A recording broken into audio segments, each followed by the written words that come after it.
بسم الله الرحمن الرحيم.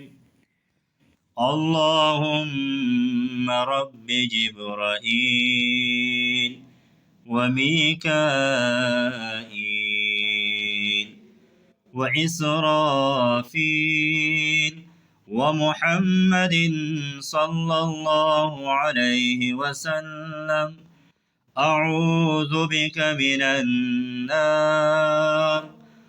اللهم أعذني من شر نفسي.